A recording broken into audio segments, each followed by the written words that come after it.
කොල්ල කුඩුවික්කේ අය විකුණන්නේ මං හවද නඩුවලට සල්ලි කොහෙන්ද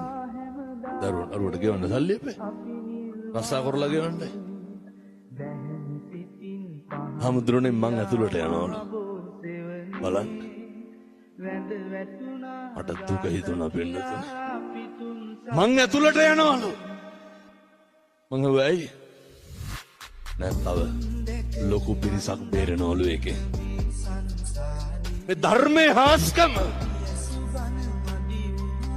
සෙල්ලන්නේ තරුණයෝ බණහඬ ගත්තාම තරුණයන්ට තරම් මේක දැනෙන පිරිසක් නෑ කොල්ලෝ ධර්මයට අනුව ජීවත් වෙන්නේ හිරගෙවල් වල වුණත් ගිහිල්ලා ලෑස්ති වෙලා පෝරකේ බාධාවක් කරගන්නේ ධර්මයට අනුව ජීවත් වෙන්න කොල්ලා කියනවා හිරේ ගියත් කමන්නේ අනික් කෙවුම් බේරනවලු බලන්න සත්තයි මේවා විකුණන මිනිස්සු මේවා නවත්තනවා